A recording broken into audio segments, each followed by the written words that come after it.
This is Bad Movies We Love, part of the Shice Podcast Network.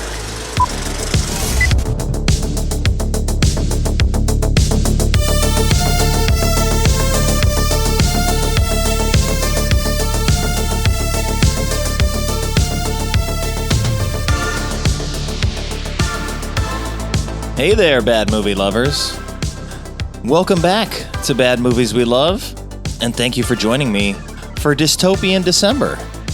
I am your host, Nick Scheist. The master of this stupid stuff! I hope you got a chance to check out the episode on Johnny Mnemonic, and I hope you enjoyed it, because if you did, you know what that means. If you're listening to this, you are the resistance. If you enjoy listening to the show and you're looking for a way to help that doesn't cost anything, the best way to do that is to tell a friend about the show. If you really enjoy the show, I do believe word of mouth is the best way to help. So share it around on social media. Let somebody else know that you like the show. But you can also go to the show notes, click on the listener survey, and you can tell me anonymously what you think of the show, what you think maybe needs to be changed. Let me know what you want to hear on the show. Those are some great and really effective ways to help the show. And now, you can also call or text the Bad Movies We Love hotline at 1-805-285-3885. And you can say hi to me directly if you don't want to be anonymous. You might even get featured on the show. But I'll save that for next week's episode. Speaking of episodes, we've still got Barbed Wire and Tank Girl on the horizon.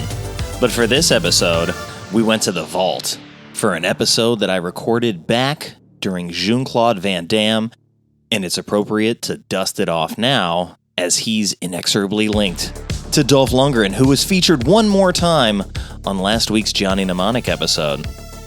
But for this week, if you're wondering which Jean-Claude Van Damme movie fits the mold for Dsytopian December, well, it's none other than Albert Pyun's Cyborg from 1989.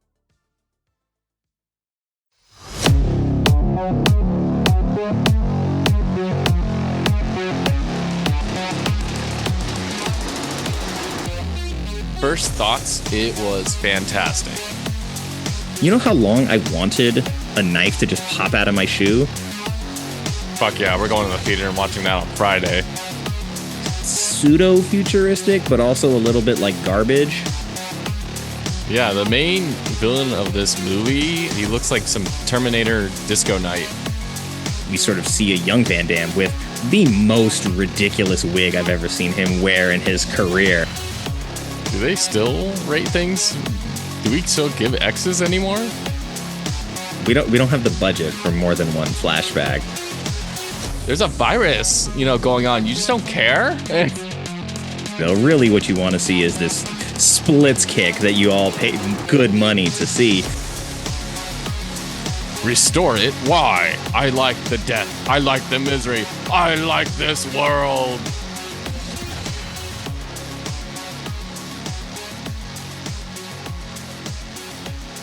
Kion, welcome back to the show. Thank you for being here and stepping up to the plate on short notice to join me for another episode of Bad Movies We Love. Today we talk about Cyborg. I appreciate you letting me come on the show again. I'm so excited to be here. It's always so much fun talking movies with you, man. And I'm really excited to get into this one specifically. Yeah, it's completely coincidental that the last time we got together, we talked about Death Machine. This movie is Cyborg, completely out of the blue. I just knew that it was sort of in the realm of 80s Van Damme stuff that I felt would qualify for the show. No connective tissue to the idea that we did a movie about like a killer robot previously. Just happenstance. But I'm glad you're here. I'm glad I had a reason to go back and rewatch this movie. And this is The Cyborg from 1989, written and directed by Albert Pyun. I want to say, who did Sword and the Sorcerer. He did the original Captain America in 1990. But looking through sort of his catalog, I'm like, we could do an entire year on just his movies, I think, and probably have a lot of fun with it, because the more I got to read about Cyborg and where it started and where it ended, like the more curious I became, and the more I began to sort of craft this like fantasy world of what Cyborg should have been or could have been. And we'll get to that a little bit later, because I've got some trivia lined up and some bonus trivia that will cover that. But this movie has an IMDb score of 5.0, a Metascore of 24, Rotten Tomatoes critic score of 22, an audience score of 31, and a Letterboxd score of 2.6, which gives us a Bad Movies We Love score of 35.8 out of 100. So that's well within the range that I need it to be on this show. And it's actually on the lower end of the spectrum, I would say. So, I mean, for you, this is a movie that I sort of, suggested you watch for the first time, which is the opposite of what we did last time, where I hadn't seen Death Machine. So how was it watching it for the first time? It was, so first of all, I ordered the DVD, right? Okay. And I got it used off of Amazon because they didn't have a new one. So, but it said used and it said it was good. So when I first got it and I got it in the mail, it looked fine. And then when you actually play it in a light where you can really see the disc, you know what I mean, kind of thing, it was scratched to all hell. And when I put it in my DVD player, it was making this loading sound that would just never stop. And it would never play. And I was so pissed, because like I'm starting a Jean-Claude Van Damme collection. And, that would have just been another good movie. I'm watching it and I'm also going to add it to the collection. And I had to return it. So I had to end up watching it online, which is completely fine. But, I was sour when I first got it. I was so excited to watch it with my dad because, we watch movies like this all the time. And, but in first thoughts, just about the movie in general, it was fantastic. I mean, it was just, compared to Black Eagle, which I watched, is another Van Damme movie where he's not the star, but they put him on the front cover, which is really weird. So I was like, it's nice to watch a Van Damme movie where he actually is the star and is the main this lead. is on Ebert's most hated films list. I mean, when was the first time you watched it? Because you said you've seen this before. Yeah. Okay. So I want to say probably going to be mid to late 90s range on sort of like Saturday afternoon cable, because watching the beginning of it, I'm like, a lot of this is unfamiliar. And then it gets to the point where there's like the fight scene and they crawl into the sewer. And I'm like, okay, now I remember. Now it's like my memory is kicking in. I was like, so I probably just would come across it and see like, oh, Cyborg. Well, I like cyborgs, of course. Let me turn it on. And then I just was never able to like catch it 100% from the beginning, because I never owned a physical copy of this where I could start it that way. But so it was kind of like watching it fresh, because what I mostly remembered was like weird looking villain guy, Van Damme with the shoe knife, and them like crawling into the sewers, and sort of like a lot of melodramatic stuff going on. And all of that is still true, but I feel like I latched a lot more onto all the rest of the stuff. Like I watched it with a focus on actually sort of analyzing the film, where when I was a kid, maybe 10, 12, I'm just like, I just want to see him like spin kick somebody with that shoe knife that he's got, right? But I'm curious, what was the dad report on this one? We didn't get to watch it together, so we were going to that night, but we couldn't. So I just ended up watching it on my own, like the next day while he was at work. So, bummer. So is this going to be something that you then recommend to your dad beyond this point? At some point, this will be watched. 100%. I know he would like it because we both get a kick out of just cheesy 80s action, especially when Van Damme always does his signature roundhouse kick, which is his thing. You know what I mean? It is, yeah. Yeah, I was reading that was what got him the role in this movie, or at least what I call like the Van Damme signature kick, which is the jumping, spinning, splits kick, foot slap, whatever it is. This was originally written as a vehicle for Chuck Norris, which oddly enough, when recording on Street Fighter yesterday, one of the things that we talked about was Chuck Norris playing that Guile role as like a much more like stoic American character versus Guile being Belgian and having this American flag on his arm to like remind us, even though he's speaking in this very thick Belgian accent, he is in fact American, because check out him flexing. It'll show it to you. So interesting to think that Norris and Van Damme were actually like really closely linked in casting for a movie like this. And it was Van Damme's signature kick that got him the role in the film, I guess, because hey, it looks good on camera and it's something that Chuck Norris maybe can't do. So I get it. It probably got him a lot of roles, and there's a reason why like every movie that he's made has this kick in it until he like got too old to jump that high. But yeah, it adds up for me, I think. That's really interesting. I could totally see Chuck Norris being in this, or Arnold. Not that Arnold would do this, but you know, someone like Arnold, someone like Sylvester Stallone. You know, it feels like anyone at that time could have done that role. But you know, happened to go to Jean-Claude Van Damme. And I think he did good. He did good. At first, when we watched the movie and he doesn't speak for like 20 minutes, I'm like, oh man, is this the silent protect? Is it because he doesn't know English well? And is that why he's silent? And then I was like, you know, it still would be cool, but I'm glad he actually spoke more throughout the movie. And he you know, didn't do the worst job as I thought he would do.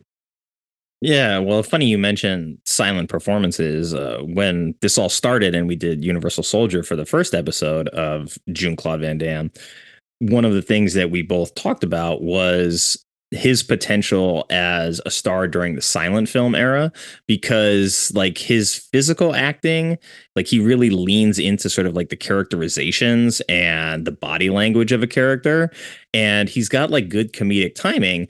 So when you wouldn't have had to actually like have his voice, he could have looked like the iconic Hollywood leading man and done all the action, but not had the burden of like, oh, he doesn't sound like the person that we think he sounds like, which oddly enough, like comes back to this movie in that the villain, Vincent Klyn, Fender, I think his character name is. Yeah. He's got a very high pitched voice in real life. So they had to ADR and dub over him because test audiences like laughed at the movie when they heard his voice. So they had to like deepen it and make him a more menacing character that way. But yeah, in talking about Bloodsport too, I was like, you know what? I want to push for a silent black and white version of Bloodsport. Like keep the sound effects, keep the original score and everything, but just make it all silent and black and white. And I think Bloodsport is one of the movies that actually probably works really well because of how sort of self-contained it is. And especially when they're in the Kumite, it's not a dungeon, but like the fight studio. I don't know. It lends itself very well to sort of the lighting of black and white because it really trims out all of the people in the background and puts the focus like on the fight in the middle. And like I just did some black and white like mock-up photos with filters and it looked really good. And I was like, if I had the time and the patience and the ability to do this, which honestly, if I really put my mind to it, I probably could, because I've gotten a lot better with editing. I feel like I could do it. It would just take a long time. And that's a project I don't currently have time for. So I'm just hoping that somebody else latches onto it and does that, because there's a guy out there who redid all of Tim Burton's original Batman as a black and white silent film just to show how well the story is told with its visuals. And it's really cool. I didn't get to watch the whole thing, but I watched like clips from it and I was like, this is amazing. So if I can just get this guy's attention and get him to do the Bloodsport thing, that would save me a whole lot of time. I wouldn't get the credit, but it would be still, I'd get to watch the movie and I'd be happy with that. That sounds really neat, actually. I mean, I haven't seen Bloodsport yet to be able to, you know, comment and agree whether that would be, you know, helpful or not. But that sounds really cool, though. I think you should do it. as like a fun project. Summer project. Maybe I'll take time off from. Well, it's like I used to do this thing on Twitter where it was like a guessing game of where I was like, I'm gonna screenshot somebody from a movie and we're gonna just like focus on just their eyes to see like how identifiable someone is just by like how they act with their eyes. And for the most part, it goes pretty well. But Twitter has changed things in their algorithm recently where I can no longer hide the correct answer. Well, no, that's not true. I can hide the correct answer, but I cannot see it after I hide it. So there used to be a tab where it's like, oh, you can check the hidden answers. Now it's just gone. Yeah. So I try to hide the answer so that more people can play without seeing the correct answer. But now I cannot pull from those answers anymore to acknowledge the people that got it correct. So I need to rethink how I'm going to do things. Plus, they just changed that you can't see people's likes. So when I click on like the like button to see who actually liked the post, so I can give them credit for that, that's gone too. So it's kind of submarine, the whole idea behind that. And I'm just like, do I really want to continue? Because it is a lot of work and it's a huge time suck, but it was fun to do and connect with people over that. And I know some people were having a lot of fun with that, and I want to be able to give that to them. But that's a whole different rant about a social media platform that's spiraling the drain. But we did our Bloodsport conversation on Twitter, and a lot of people showed up and we had a lot of fun. And apparently everybody loves Bloodsport. So I don't know how it has as negative of a critical score as it does, because you would think just, based on numbers, eventually the critics that liked it would have sort of outweighed the critics that didn't, given that I've never met someone who's like, oh, Bloodsport sucks. Never in my life. I really got to see Bloodsport. It's quintessential Van Damme. Like if you were to sort of box everybody into a corner and be like, there's one Van Damme movie available that like you can watch, which one is it going to be? It's probably going to be 80% Bloodsport. You'll get some stragglers in there, but I would hazard a guess that Bloodsport would be number one. And with good reason. Yeah, I'm definitely going to see it. Okay, but getting off the topic of Bloodsport and all this other crap and getting back to Cyborg, which is why we're here today. Did you prepare a haiku? I'm going to let you go first on this one. Well, I didn't do it yet. That's why I asked you first. I ran out of time because I was working. I didn't do it either because I ran out of time too, and I was gonna make it up after you do yours. Okay, let me see if I can do this off the top of my head. Was it 575? Right? Give me a second. Let's see. I gotta edit out all the silence in post production. Don't worry, I'll figure that out. Okay. That's kind of hard to do. A 575 on the go. Yeah. Maybe you should do like an old school haiku, like a 232 or something. All right. Let me see. Young Van Damme slings away. Evil pirates ruin the day. Cyborg secret truth. That's horrible, but we got it in there. That was good. Yeah, it's as close as I could get there, because as I was thinking about it, I'm like, what happens in this movie?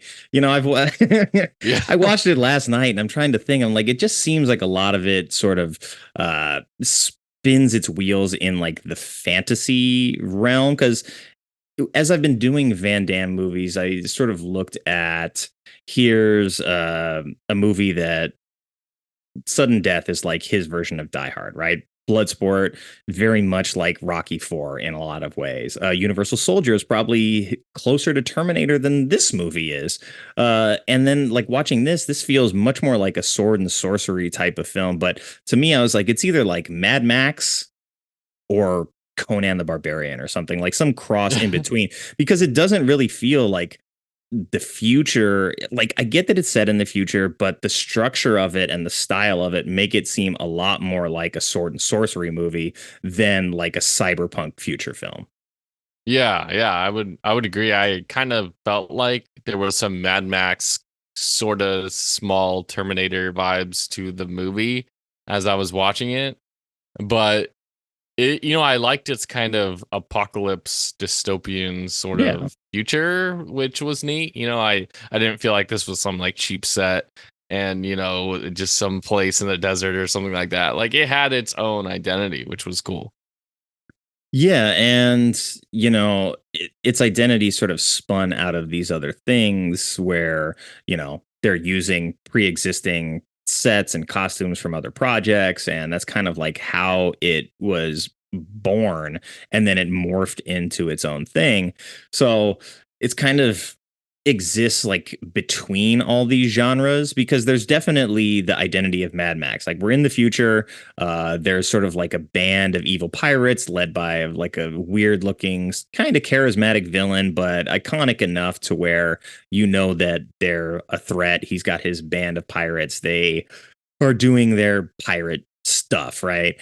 And on the other hand, we get these sort of like melancholy flashback sequences that strike me a lot more like something from Conan or that sword and sorcery era, where we sort of see a young Van Damme with the most ridiculous wig I've ever seen him wear in his career. I mean, I stopped and took a picture of that, and I was like, "Am I seeing this right?" They looked at this in the dailies and were like, "Sure, this communicates that he was younger then." I'm like, it looks like they just like stuck a mop on top of his head. It's horrendous, but I like that they did it with such confidence. So there is a lot of genre blending here, and I couldn't quite nail it down, but it did land somewhere for me between like the identity of a Mad Max and a Conan the Barbarian. But those also have a lot of connective tissue in themselves. And another guy who I've recorded with, Waterworld, he sort of joked that Tulsa Doom from Conan would be at home in the Mad Max universe as a villain. And I was like, yeah, it's just a Mad Max prequel, like way, way, way in the past. There was Mad Max then, and then like society happened. And then in the post-apocalypse, we revert back to that kind of society. So yeah, this movie, it does a lot of things. And I was kind of surprised to see it being as risky as it was, especially as a Van Damme vehicle.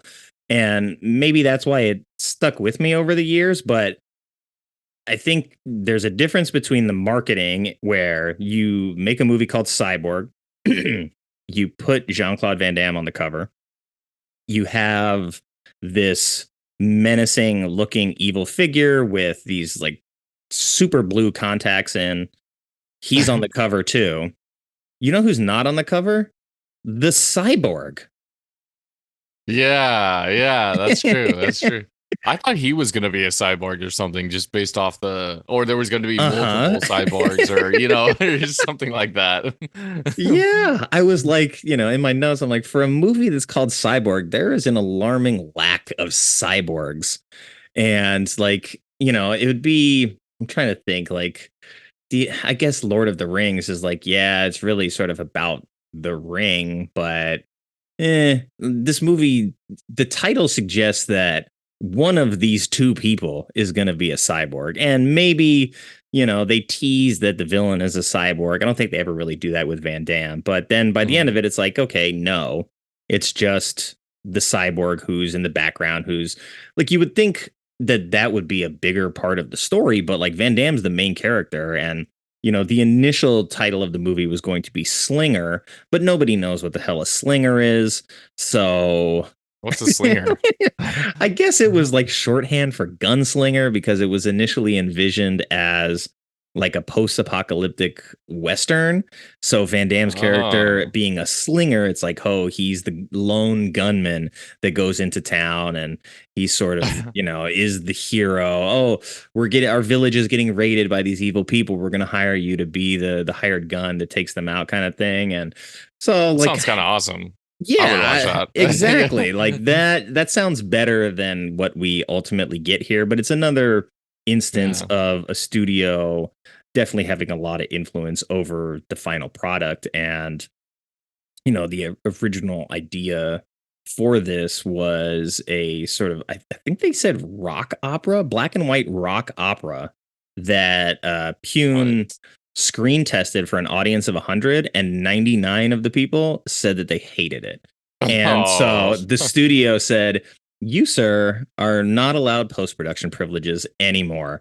And then, of course, Van Damme, being Van Damme, convinced the studio. He's like, hey, let me and my Bloodsport editors come in here and like re-edit this into something more marketable, i.e. showcase me and not the cyborg that is the title character of the story. Wow, that's different. Yeah, that's crazy. I didn't know. That's really cool. I mean, it's different, but yeah, you're right. They don't really show the cyborg at all. I mean, she's here and there, and she is technically the integral part of the story because she has the cure to the virus. The virus. Yeah. You don't know what the virus was, but the virus. But yeah, and but she's not even like really in the movie. If anything, it's Nope. about him and that woman he saves at that camp. Yeah. It's a lot Really of about times. It's a lot of time spent on him having flashbacks. And the same one over and over. God. I They would know. show the same scene. Oh, like the one where they're sleeping and then they're watching them. They show that like 3 or 4 times throughout the movie. And I was like, you guys really couldn't have filmed that at a different angle or different something. Nope, we don't have the budget for more than one flashback. And well, I guess there technically was another flashback where he first, I don't know if he looks at a picture or what, but he remembers being in the alley with them. Oh, he's sharpening his knife and then immediately has like a flashback to this alley where he's saving these people. And then he starts a relationship with them or with her, and eventually gets to the point where I guess she was murdered by these pirates as they voyeuristically waited outside their home. I guess at that time they just had like a regular home. They weren't on the run, and I don't know. It's all very messy, but yeah, we see that he is very fixated on his reasons for wanting to take down this particular guy because he obviously messed with his life in a certain way, which again is very Western of like, oh, the bad guy killed my woman and now like I'm on a revenge tour.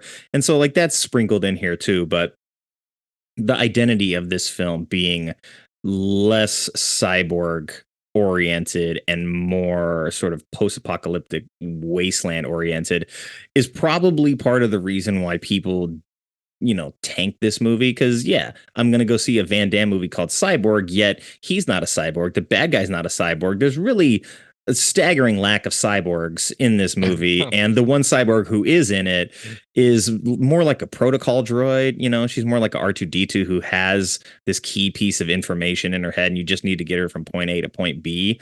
So I could see why people had a hard time with it. That's completely understandable. And I guess I didn't think about that, with the title being like that, because at the very end of the movie, I'm like, damn, that was a great movie. And then I was like, wait, now that you're bringing up the whole cyborg thing, I could see why someone would be upset going in. You know what I mean? Mm-hmm. So yeah, that's shitty in a way. If you were expecting lots of cyborgs or something. But also the trailer, I went and looked at the trailer. Doesn't really, show a whole lot of cyborg, action either. So they saw it coming. You know what I mean? It shouldn't have been a total shock. I mean, that's fair. I'm just thinking of like, okay, in like a movie like Universal Soldier, we get Universal Soldiers. In a movie like Hard Target, he is a hard target. In Bloodsport, they're competing in Bloodsport. In Time Cop, he is a time cop. In Sudden Death, it's a play on like hockey overtime terms, but okay, like I get that. There's a hockey game going on, so at least there's something there. And I get that there is a cyborg here, but it should have been a lot more, I think, about Van Damme like escorting the cyborg to where they need to go rather than focusing as much on his flashbacks. Like you could have done it once. And, I found myself remarking to like, at least in my internal monologue, that you don't have to tell any of this in flashbacks. You could have just started with Van Damme as the younger version of himself, tell the story going forward, have him and his wife get killed. And then you just jump forward a couple of years. And now he's he's sort of just struggling with that loss and trying to survive. And you don't have to waste time with the flashback style narrative. You could just tell this movie very straightforward because it's only an hour, 26 minutes. So it's short. Yeah. This is a short movie, which is kind of nice. It's nice and sweet and gets to the point. Yeah, I was able to put it on at like 10 o'clock last night and stay awake for the whole thing rather than rather than like, oh, this is a 3-hour movie. I got to do the first two before I go to bed and then get up and do the next hour later. Fortunately, Van Damme's not the type to have 2-hour plus movies for the most part. So I'm in pretty safe territory throughout the rest of this month when it comes to run times. But you mentioned the trailer. So I think now is a good time to go back and look at it because I haven't seen the trailer for this thing in quite some time, or I probably didn't ever see the trailer for it because it was on cable the first time I caught it. Let me grab that. Before we get to the trailer, it's time for a quick word from today's sponsor. This episode of Bad Movies We Love is brought to you by Reichenbacher Knife Boots, the only name in the game when it comes to strategically concealed knives in your footwear. Whether you're interested in a pair of knife boots for self-defense, a convenient cutting tool for opening packages, especially handy during the holidays, or just because it's fucking cool, Reichenbacher is the perfect tool. The best part of Reichenbacher knife boots isn't just the convenient switchblade, it's the comfort of a custom-made boot designed for you to survive the apocalypse. Because even if you aren't looking for a spring-loaded knife in your boot, it's still the longest-lasting footwear for urban traversal. So don't delay and pick up a pair of Reichenbacher knife boots today. And now, back to the show.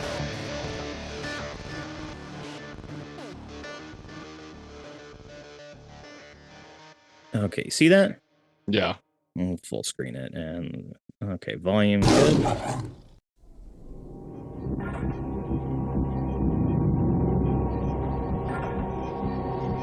Welcome to the world of the not-too-distant future.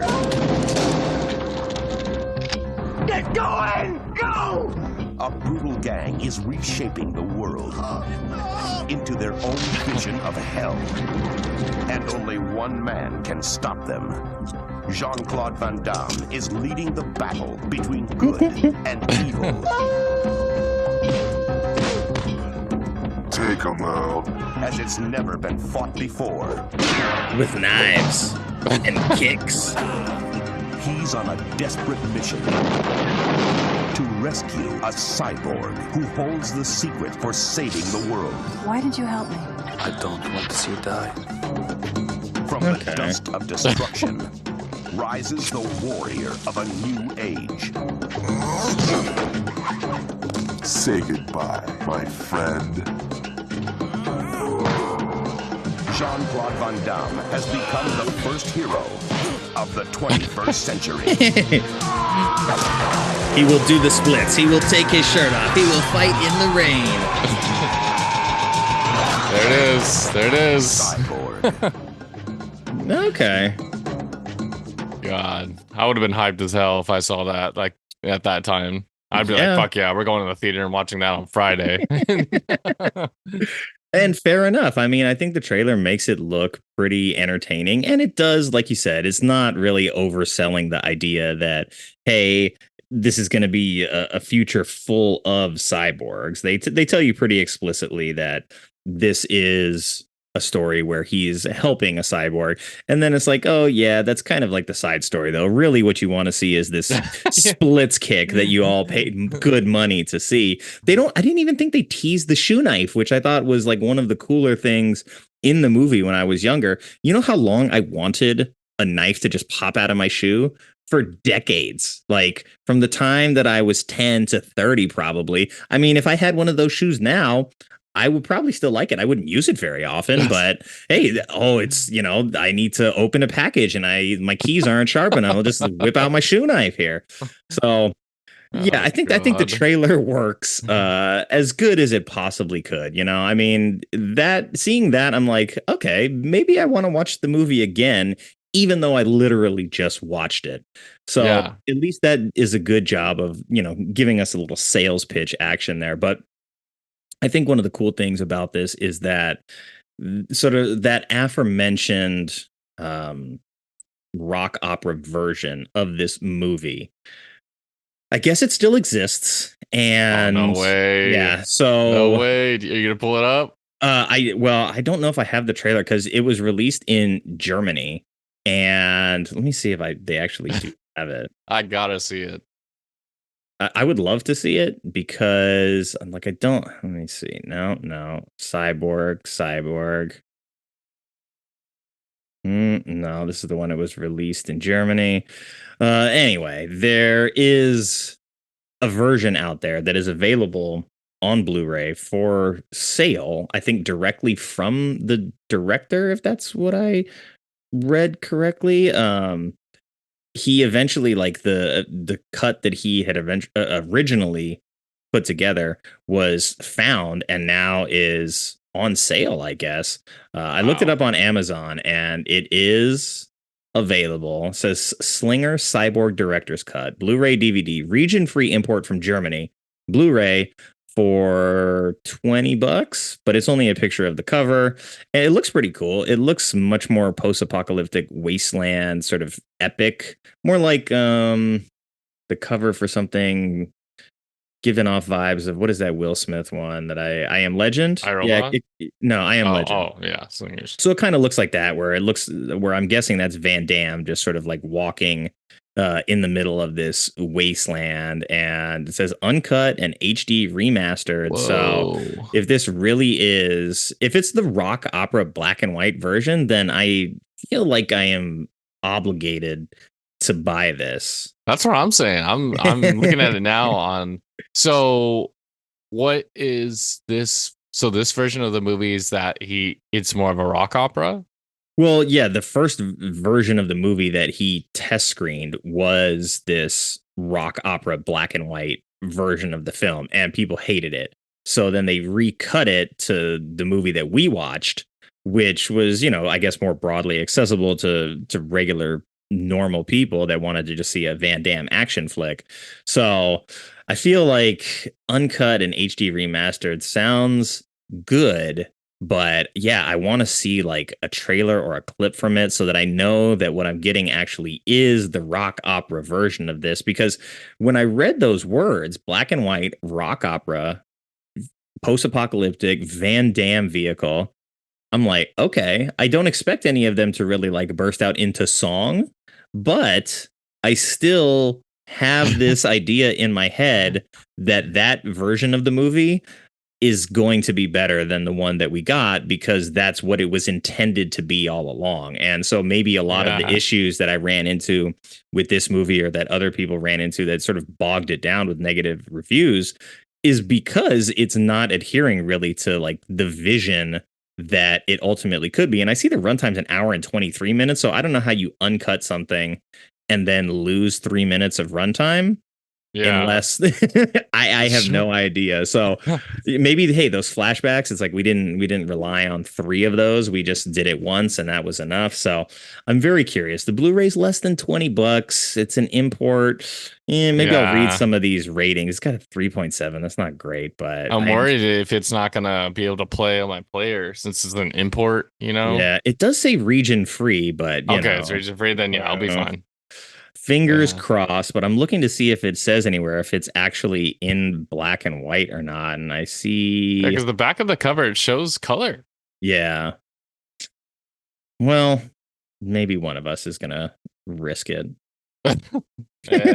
I'll see. I'll work a little bit harder on trying to find the version of it that I'm actually thinking of. But when this movie first starts and I see the Canon Films logo come on, I'm like, oh man, I miss seeing that logo, because they made a lot of really sort of familiar, iconic stuff during the 80s. And this was, I think, the last film from the studio before they went bankrupt. And this wasn't even really like an expensive project for them either, but I guess they were just hemorrhaging money. And oh, look at that. We've got a guest. Yeah, keep going. Sorry. No, it's okay. I love cats, so it's nice to see cats on screen all the time. So with this being like the last existing film from this studio before they go bankrupt, it's kind of weird to think that a successful film like this actually ends up sort of not being enough to save a studio that was just hemorrhaging money anyway. So it's sad, but you know, a lot of these kinds of labels, like Empire Pictures was another one of these that sort of made low to mid budget movies that were entertaining, that were original, but were obviously hampered by budgetary restrictions. But for the most part, made the most of the money that they were given to work with. They weren't just like wasting money. So in doing this show more and more, I've seen a lot of these films that have come through, and like, you know, De Laurentiis Pictures was another one where he was producing a lot of stuff for a long time, ended up buying another smaller studio. And I think he did like buy Empire at one point, but there's a lot of these sort of like boutique indie, well, not indie, but like small to mid-size studios that are just kind of like gone now. That's a big part of the reason why we're not seeing movies with these smaller budget get made unless they're like super indie films that are being made like privately financed, basically. Yeah.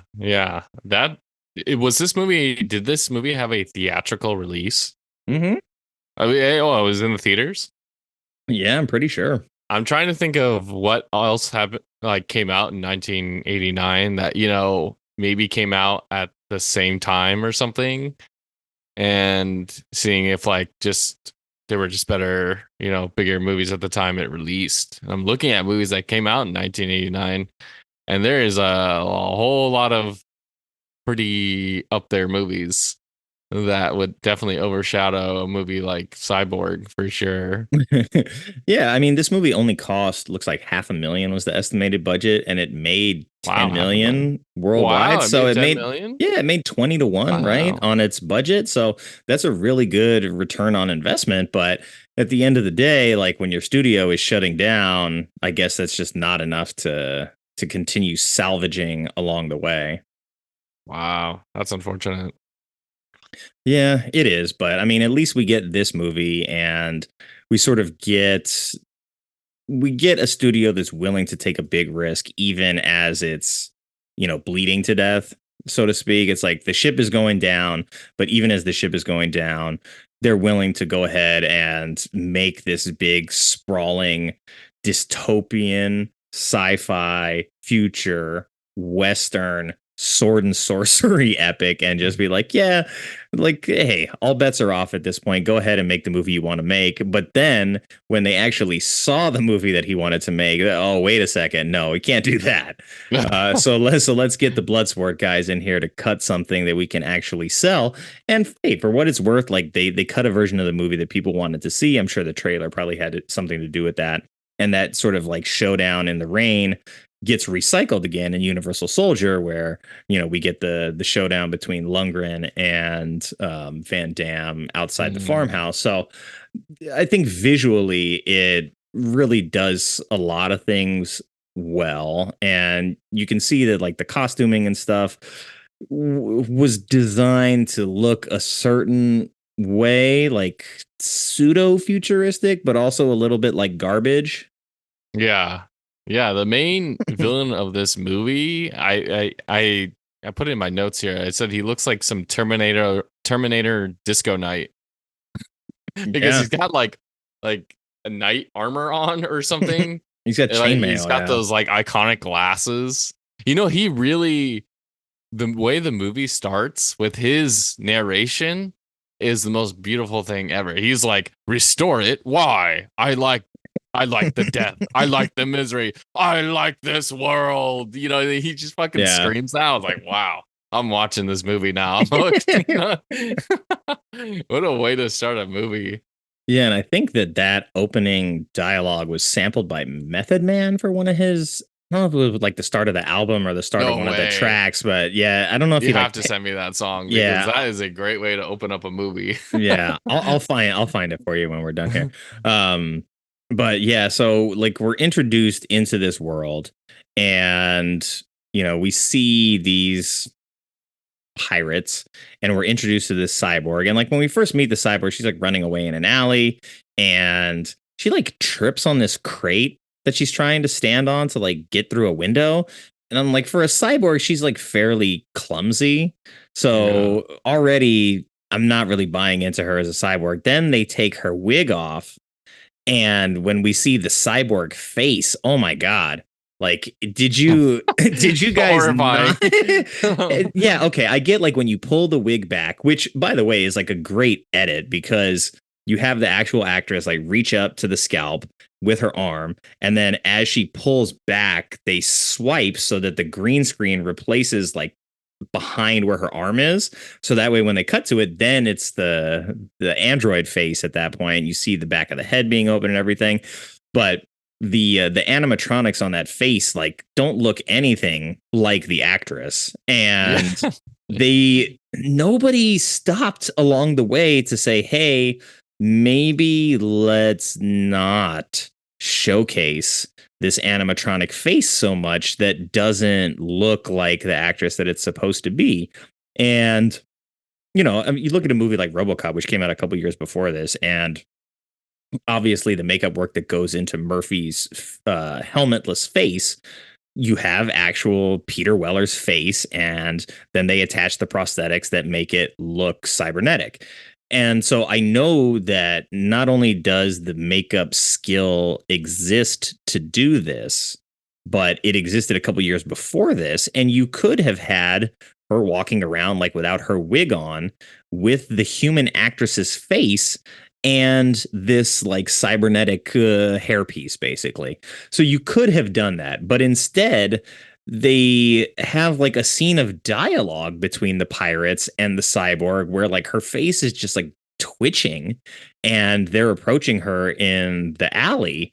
And I couldn't get over that they let this stay into the movie. I get like the quick one shot to show us that like, yeah, it's animatronic because you want to see the openness behind the ear, like you want to see that it's actually like robotic. So I get that part of it.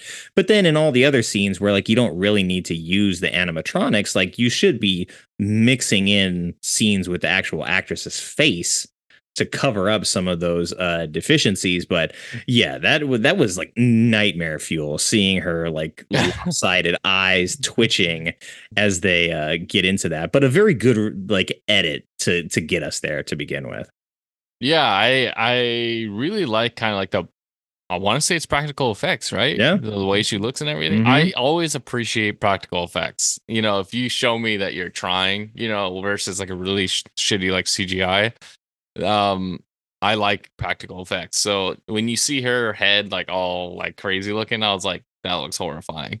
But you know, also later in the movie when it kind of explains her backstory, and then they take out her eye and stuff, and I'm like, ew, you know, this. Yeah. I thought they did a decent job of practicality. You know, it was really cool. Yeah, so for like the surgery scene where they have to like take the eyeball out, they're like, it's whatever, it's her computer chip. Like that makes sense to me, where it's like, okay, you obviously are not gonna like do that to the actress's face, but you can film the actress's face like up close, and then when you cut to the side shot, then it's the animatronics, right? But this, they're just like, no, we're using like the close-up shot of the animatronic face, then we're gonna cut to the other scene. So like I'm thinking of something like Terminator, which was also like 5 years before this, where Arnold is in the bathroom like, you know, taking out his eyeball or whatever. Like that's done with animatronics, but you know, it's sort of hidden knowing that the animatronics like don't look great. Like the lighting in the room is dark. We're not going back to that scene for very long after that. We're just going to do it to like show this one effect that we're focused on. And then after that, like the glasses go on and it's Arnold. You know, in this, it's like we did the effect that we wanted and then we just use the animatronic face the rest of the time. At that point, like you're paying for an actress to not even really use her on camera. So like, I don't know, it's a little hit or miss for me, but for the actual like effects scenes that they needed, I thought it was well done given the time. And obviously, I mean, only made for $500,000. They didn't have a lot of budget to work with for those effects. So they did a reasonable job with that stuff, I think.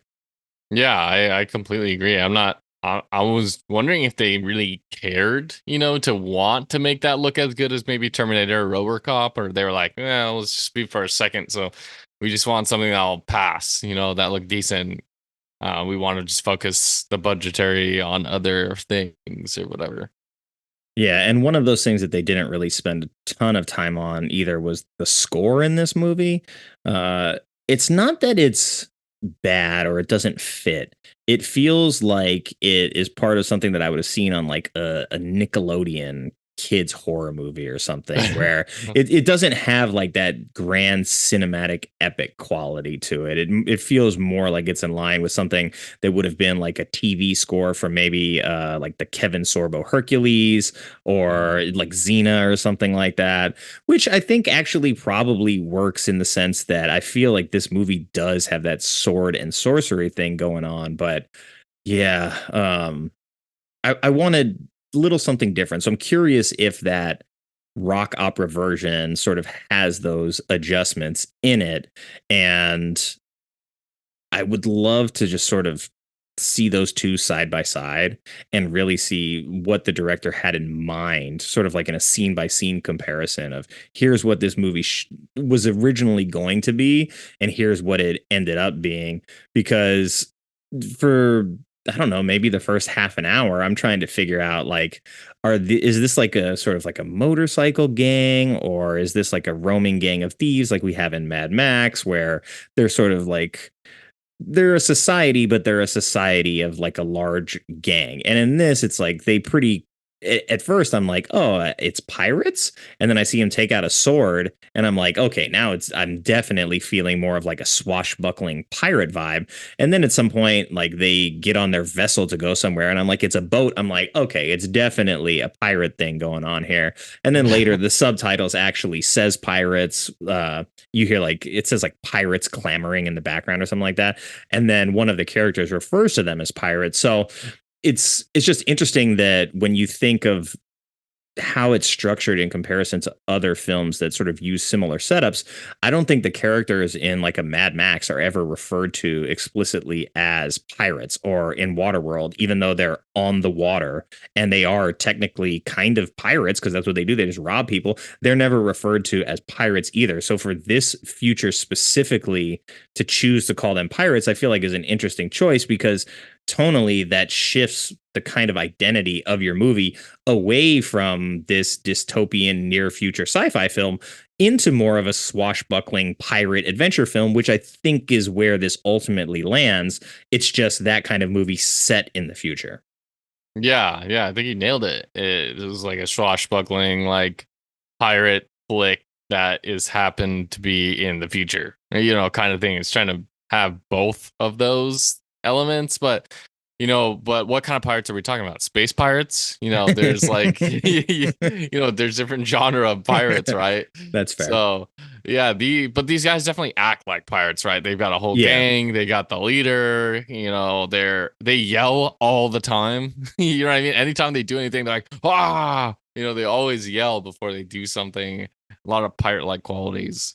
Yeah, they're even dressed a little more like pirates. And when I look at Van Damme too, like he's almost dressed like Robin Hood in his shoes and his pants and his shirt combo. And I'm like, okay, it seems like that's kind of what they're going for, is like an ancient look in a modern setting. And, even the main villain, he's wearing chainmail, right? So it's not this thing of like, oh, what would armor look like in the future if there was garbage laying around, which is kind of like the Waterworld approach of like, hey, there's no resources. How do we make clothes if there's nothing to make clothes with? So it looks like fish skin because that's the idea. And then in Mad Max, it's like, hey, we're just sort of like making our clothes out of whatever garbage was remaining in the environment. And in this, you're dialing it all the way back to like, well, we're like Renaissance era, but also in the future, which is very cool in concept. I think it's difficult to execute because you have to cover so much territory and you're like making big tonal swipes where, hey, we want this to be a sort of like heady sci-fi story about a character who possesses particular information in their head, and getting that character from point A to point B is the story, so we can extract that and save the world from this plague, which, by the way, I don't think any character in the movie actually has this plague. I tried to think, I'm like, is anybody sick in the movie? Yeah, for this big virus, it doesn't really show us like why this virus or what happened with the virus is such a big deal. It just happened and everyone's been living life since, kind of thing. Yeah, it seems like the virus wiped a bunch of people out, which, okay, I get that. That's why like society is not the way that it was. That's why maybe resources and infrastructure collapsed. Okay, I get all that. But nobody in the movie is suffering from the virus. What is the importance of a cure at that point if nobody is sick? Because it's not like we don't even like go into a room where we see a bunch of people like laid out on beds or anything where, hey, like all these people are sick and they're about to die in our small society that's barely hanging on as is. This is the reason that we want to work towards this. We don't even get that. So I'm curious, like if there were maybe bigger plans. I read that there was like a sequel and a prequel in the works. So I'm curious if there was designs on really like expanding the ideas behind that, because sort of this notion that, I mean, Waterworld uses it as like dry land is the cure to this world that we're living in. We're going to find this place where we can start a new society kind of thing. And so you have this character who has this map on them that is the catalyst for what everybody is fighting for. And so like that is kind of at play here as well. Same idea that this one character possesses this information that is very valuable. But yeah, I don't know what they're ultimately doing with that at the end. I mean, we know that the cyborg gets where they're supposed to go and that the people that are going to like extract that information are now ready to do so. And then just the door closes and Van Damme goes on his way and the movie ends. So I'm really curious what other plans were involved for this movie, because I feel like there's a lot more there than we actually got out of this. Yeah, I think there could have been like a franchise, set up. Like we could have gotten a side. I mean, technically they did make like Cyborg 2, Yeah. but it wasn't starring him, right? And it was like a whole different. Mhm. And then there was Cyborg 3 and then Cyborg X and like all these other ones or something. Yeah. So I think they definitely tried to bank off of it after the first one, but I guess, Van Damme either just didn't want to come back or they couldn't sign him. Or, I don't He know. did not like the first movie enough to continue going down that road. But it looks like, Cyborg 2 and Cyborg 3 The Recycler in 1994, which stars Malcolm McDowell, surprisingly. No, but he's wearing a suit in that on the poster for this. So I have no idea like what that movie is trying to be. And it looks like the second one has why can I never remember this guy's name? Danny Trejo. He might be in it too, but the guy that I'm thinking of in the lead, it's not Codius, Jack Palance, who just he chews up a lot of scenery. Angelina Jolie's in that movie, which is the only reason that I even remember that it exists. Angelina Jolie's in this movie? She's in Cyborg too. So what? Oh, I have to see this. I love Angelina Jolie. She's in a movie like this?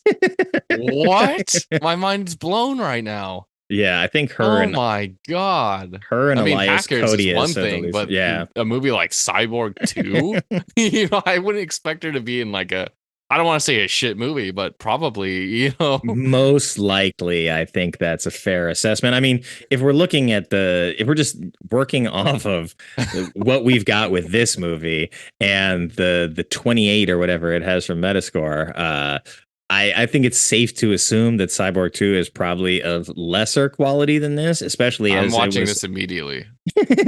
As it was handed over to another studio, and I don't think the same director stepped in either. It was passed off to a different director, so somebody bought up the rights for it and then was like, okay, we'll try to salvage this franchise in a different direction. So it might actually be better in that it adheres to like one identity a little bit closer, because the poster looks like, hey, futuristic war going on. Here's, an actual cyborg problem that we're going to deal with. So maybe I have to see this. I have to see it. Yeah, I mean, it sounds like fun. I don't know where it's showing right now, but I can look that up later. But how do you feel about jumping into some trivia right now? Let's do it. All right. Time for trivia. Let's get the trivia rolling. Okay. Question number 1. Director Albert Pyun created the film under a pseudonym. What was that pen name? Slingers, right? No, what was his pen name? Pen name? Yeah, he wrote the script but didn't use his actual name. Oh, I have no idea. I wouldn't have guessed it in a million years. Kitty Chalmers.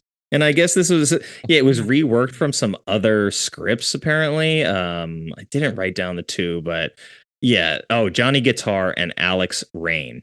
Previous scripts that existed. So that's how the sort of rock opera identity started to come together. So very crazy that like you would be working on this project and you're like, yeah, I'm going to write the script, but I'm not going to like actually put my name on it. And then when it comes time to make the movie, it's like, oh yeah, wait, that was me after all. And I mean, like this director has, let's see, off the top of my head, I know it was in the 30s. He's 54 directing credits. So that's quite a lot for somebody who is really not someone like who has name recognition, not like household name recognition. So yeah, this person has still worked quite a bit though throughout their career before they died in 22. So to think that like you would sort of not put your name on this when you directed Sword and the Sorcerer, like it makes sense to not hide the identity of like what you're going to be doing here. But I don't know that I didn't get to know why that there was a pseudonym attached to this script, but for whatever reason there was. But we'll go to question 2. Okay. And it says, so part of that was that the film was originally set to be a sequel to what 1987 Dolph Lundgren led vehicle? Universal Soldier? No, Masters of the Universe. So part of the production for this film was that they were going to recycle the costumes from Masters of the Universe. So that's why we see a lot of these costumes on these characters, because they were trying to do it on the cheap. So I think the studio at the time had the rights to a Spider-Man film. And the idea was that we're going to do these 2 films and then just use the costumes to make Cyborg and cheap out. So, so that's what they did. And the original title, I think, or at least one of the versions, excuse me, the network television channels that listed the film sometimes still call it Masters of the Universe 2 Cyborg. So it was it was first developed as a sequel to Masters of the Universe, oddly enough, and then just evolved into its own thing over time, or maybe just wasn't adhering initially to the Masters of the Universe identity enough for them to, categorize it as a sequel. But it's kind of crazy to think that this movie could have even been a sequel to that. I don't see that happening, but I'm going to cover Masters of the Universe. So I'm going to get the chance to deep dive that film with a friend of mine. And that's going to be a lot of fun. And it's going to be, it's going to be the first time we get like a Dolph Lundgren led movie on the show. And one of the things I'm learning a lot through Jean-Claude Van Damme is that I am pushing a pro Dolph Lundgren agenda. More so than I'm pushing a pro Van Damme agenda, surprisingly. I'm just like, where was the love for Lundgren when we had the opportunity to give it to him? I agree. Yeah, he's great. He's when he's in I feel like a lot of movies put him as either the side guy or maybe a villain, but he does great as like a good guy in the main role. Like he really has a lot of charm and personality. I mean, it depends on the movie. But he's very underrated. I've been collecting more and more of his movies because it's so fun to watch him do his thing. Yeah, I agree completely. Have you seen Johnny Mnemonic? No, I want to. He plays like a messianic Christ figure in that, but also like he's insane. Yeah, that movie in and of itself, like I feel like it's right in your wheelhouse because you get Ice-T is in that cast. Keanu Reeves is the lead. It's another movie about like the storage of information in somebody's head being important. So it's like a sci-fi futuristic tech thriller. It did some really cool things at the time. It is a little messy when it comes to like, this is the idea that we think is going to really portray the future, and then you see it on screen. I'm not going to ruin it for you, but when you see it on screen, you're like, this is what they decided, eh? It's not believable, but I'm glad that they thought that this would work is how I ultimately take it. And it's still a movie that I like. And I've got someone who's sort of lined up to come back and do that show with me. So I'm very excited. But yeah, so we see the chainmail armor for the forearm guards worn by the villain Fender. It says we're actually part of the costume for the character Blade in Masters of the Universe. So they really tried to, cut as many corners as they could to get this film made. And hey, for a movie that cost $500,000, it was still successful. But yeah. Let's go to question number 3. Cyborg was filmed entirely on the set of which British TV game show? Shoot, my British TV show game isn't very strong. I don't know. It was not the Great British Bake Off. It was a show called The Crystal Maze, which didn't start airing until I think the year after this film was completed. So they were probably building the sets for the show at the time. And it looks like, I don't know if you grew up with like Legends of the Hidden Temple or that other Nickelodeon stuff, but it seems like an adult size version of that, which is why we kind of get that environment in Cyborg. I'm looking at some pictures now of it. This looks really cool. So you're saying this set was used to make Cyborg? Yeah, they filmed all on this set. Well, I mean, at least that's what the trivia section says here. So that's really cool. This looks really cool. I would totally watch this. Yeah, I mean, I grew up with all this stuff. Legends of the Hidden Temple is one of my favorite shows when I was growing up. And like, give me an adult version, I'm game. I mean, I love like American Ninja Warrior and Physical 100. And there's the other like Ultimate Viking, I think, is maybe the Japanese one. It's a lot of fun. So I think it's not airing anymore, but it ran for like 30 years. Yeah. 1990 to 2020. So good stuff. Yeah. Well, that takes us to the end of trivia. So no bonus spins on the wheel that I'm still figuring out how to use, but we'll still get one question in at the end. But back to the movie itself. I know this was your first time watching it. It's basically like it felt like the first time watching it for me as well. But like when you're latching on to the things that sort of really endear you to this film, like what do you identify as those elements? Well, just that classic like 80s to like 90s just action. You got your main action star who's Van Damme, right? And he does the cool action star Van Damme stuff. The roundhouse kicks, the iconic lines, the saying a couple words here and there. Just those cool moments like the knife in the boot. I was not expecting that at all, And so when it happened, I paused it after and I like went in my notes and I was like, that was fucking cool, like kind of thing. So I was very excited. Just, I love, when the action was pretty good here. It wasn't like horny, it wasn't like bad, it wasn't like just the punch effects, punch sounds, and it looks like super corny and they like fall. Like the scene where he's in the sewer waiting for the guy and holding his knife up like this with the splits. I was like, okay, this looks silly, but this is actually really cool. Yeah. Yeah.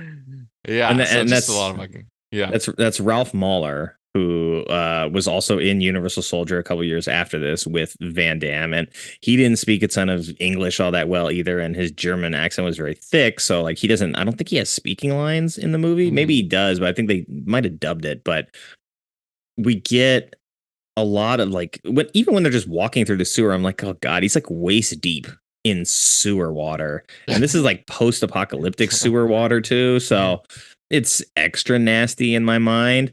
And yeah, he climbs up somehow and just, holds his body between two walls with the splits, waiting for this character to chase him down so he can stab him in the head with this knife. And it's a great shot in that moment, Not all of the buildup around it works so good, but that shot itself looks really good. And, we get the moment of the reveal of the body still floating in the sewer as the rest of the bad guys come and find him. So we get some iconic moments like you said, with the knife. Like, I think the fight in the swamp, I want to say, was a good one too, where the guy's got like the staff that he screws together, and they're fighting out in like the bog somewhere. So I have no idea like where the movie is theoretically taking place. I don't remember if they said it, but we get some cityscapes. It kind of looks like a metropolitan city at times, but a lot of the time we're like in the sewers or in like an industrial park. So it's really hard to tell what the production envisioned for like where this is taking place. But oddly enough, this movie got an X the first time that it was edited. Which X? Which is just like it was higher than R. Like, this movie is so violent. It got an X rating when X rating was like an actual thing. It got an X rating. Yeah, and they had to re-edit it. That is wild. I wonder what was in the cut that made it so bad. I guess it was just like scenes of excessive violence, or maybe it's usually like blood, because typically you can like kill people. But, the way that I see like horror movies now, I'm like, these horror movies are like super graphic. Like, how is none of this stuff getting an X, but a movie like Cyborg that I couldn't imagine a version of this movie that was X. Even if you tried as hard as possible, I don't think it would ever be as gory as a horror film. So I don't know if it's the notion that the violence plays into it, like the fact that there's like a fist fight going on and these people are actually like in a battle, that makes it more like that, or if the MPAA just is weird. I mean, I know they're weird and they make some really odd decisions sometimes, but yeah, I see no possible way that this movie was an X. But the more I talk about it, the more curious I am about this director's cut, because I need to see this. Like, I think there might have been like a very, very small amount of nudity in this movie. And I don't remember, like, there was, yeah. When she goes into like the big lake and she like takes off all her clothes. Mm-hmm. And I was like, whoa. So we get that. And like Van Damme still like covers her up though. But they're not like sleeping together in that scene. He's like, no, I'm a gentleman. I'm going to cover you. Like, I'm still having flashbacks of my woman that was murdered by Fender, and I'm still fantasizing about revenge. So like, that doesn't give it an X rating to me. I mean, there's plenty of horror movies out there that have boobs, and that's just kind of commonplace. I think it's because they're pirates, and there was maybe some R and pillage kind of thing going on that they might have added to these guys to make them be more scary. I don't know if there were some scenes like that and then they just took it out, kind of thing. I found the note that says numerous cuts, including a lot of blood in the village massacre, and one character's death scene got it down to an R. So I guess there was like a lot more graphic violence in the village. But then I'm thinking of a movie like The Northman, where there's just like a huge raid on a village where they murder everybody and like burn the village to the ground. And I'm like, that movie's not rated X. So I have no idea how the MPAA rates things. Do they still rate things? Do we still give X's anymore? I don't know. I think we've moved on to NC-17 as like the new high one. Because yeah, like X suggests that like this movie is like pornographic in its depiction of violence, which, hey, maybe the original version is, but now like, yeah, it's just making me more curious about this German Blu-ray that I'm tempted to buy for $20 and see if I can even play it in any of my Blu-ray players out here. But all of the characters in this movie are named for musical instruments of some kind, at least for the most part. We've got like a Gibson, we've got Fender, we've got a Richter. Who else we got? Well, Pearl Prophet. I don't know if that's one of the names, but it was just funny to see that the director insisted on, hey, we're going to name a lot of these characters. We got a Simmons. Gibson Rickenbacker is Van Damme's actual character name in this film, which I don't know if I've ever heard it mentioned in full. So it's kind of weird to think, but hey, we got Fender Tremolo, Marshall Strat. So Yeah, you've got a lot of musical instruments laced into the DNA of this film, which makes sense in the case of it being a rock opera. But when Yeah. you strip that out of it, it's like, why are all these people named after like guitars? I didn't think about that. I didn't even. That's so funny. That's just. It's kind of like what was when we watched Death Machine and they were all named after like what famous directors, right? Yeah, right. Yeah. Maybe just movies like doing that. They just do random like, okay, we're gonna name you after all guitars, and Right. you know, It's like I can't think of a character name right now. You know what's a good one? Fender. Okay, let's go yeah, with that. And it's like, oh, and then you look around the room, and be like, oh, okay, we got a Gibson over there. And then go with that one too. So like a weird decision that would be very much at home in the actual vision of like what the director wanted. So to have that still like to not change that about the movie, but then change all of the other elements that sort of tie into that. It's a weird like studio oversight decision kind of thing, and that happens a lot. But more power to the original version of this film that exists out there somewhere. This yeah. is on Ebert's most hated films list, Whoa. which is I mean. He really had to hate it because there's a lot worse movies out there than Cyborg. So Big time. yeah, to make the list of like an iconic film critics like most hated list is a pretty big demerit when thinking about like where this film stands historically, and not just in Jean-Claude's career, but like to think that he considers it one of the worst movies that's ever been made, or something along those lines. That's kind of crazy to me, because there's definitely worse movies that exist, and I'm sure there's worse Van Damme movies that exist. I'm sure there's worse movies from this director that exist, and I mean, looking at his body of work, I can see a lot lower rated ones, so I'm pretty certain that I could put money on there being a worse movie out there than this one. But I think one of the more interesting things was that, yeah, the director was working on a prequel film like up until the time that he died, basically in 22. So there was this notion that we're going to go back to what the original idea for the story was going to be. We're going to tell the story of the slingers and like how they either like came to be, or just more stories of them sort of like in a Western context. But again, like you need to explain what a slinger is, which isn't really explicitly explained here. They don't really ever make any allusions to the Old West or anything like that. It's all just left on the table. So maybe that too is in the director's cut somewhere. But Yeah. Van Damme blinded a guy permanently in this movie and was Actually? and was sued for it. One of the stuntmen, it was one of the sort of henchmen, Jackson Pinkney. Yeah. He took like it was one of the sword fights in the rain. I think I watched the video and they slowed it down to where you see Van Damme sort of like he throws a kick to block a incoming sword strike, and then sort of like does a spinning back slice with his left hand. And I think it like you see it come across the guy's face right around his eye. So you don't actually see him like bleeding or anything, but there was in this video, you also see Van Damme in court, like defending himself, and he's like acting the fight scene out in front of the courtroom. And I'm like, this guy, like your lawyer should have told you just not to do this, right? Like you put the blame on the stunt team at this point, or the fact that they gave you a knife that could actually cause permanent damage. Like you don't get up there and try to walk everybody through this and then be like, well, if you're a smart person, you're not going to do this. And it's like, so you're blaming the guy who lost his eyesight permanently.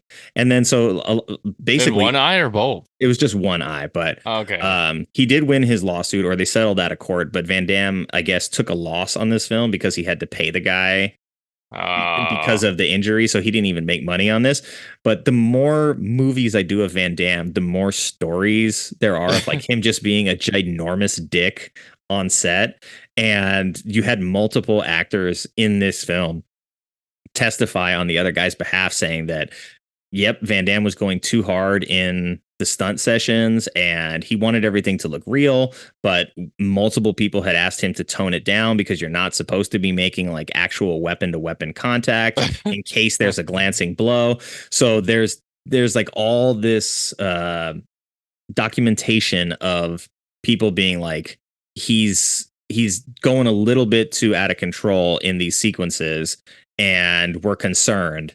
And it ends up with a guy being blinded and him having to pay out of pocket pretty large sum. I think it was like 400 grand that he paid to this guy. So, I mean, I don't know if that's enough to like lose your eyesight over like forever, but at least he got something out of it, because it's crazy to think that Van Damme's just like, no, I want this to look so authentic. I don't even give a shit. And, you know, somebody said that when the scene happened, like he didn't even stop to consider that his like, you know, castmate was injured. He just like kept going on with the fight scene. So it's like, yeah, Mr. Van Damme's not showing remorse in this moment. And like that's crazy. The court footage is quite crazy. I can send you the link for that when we're done here.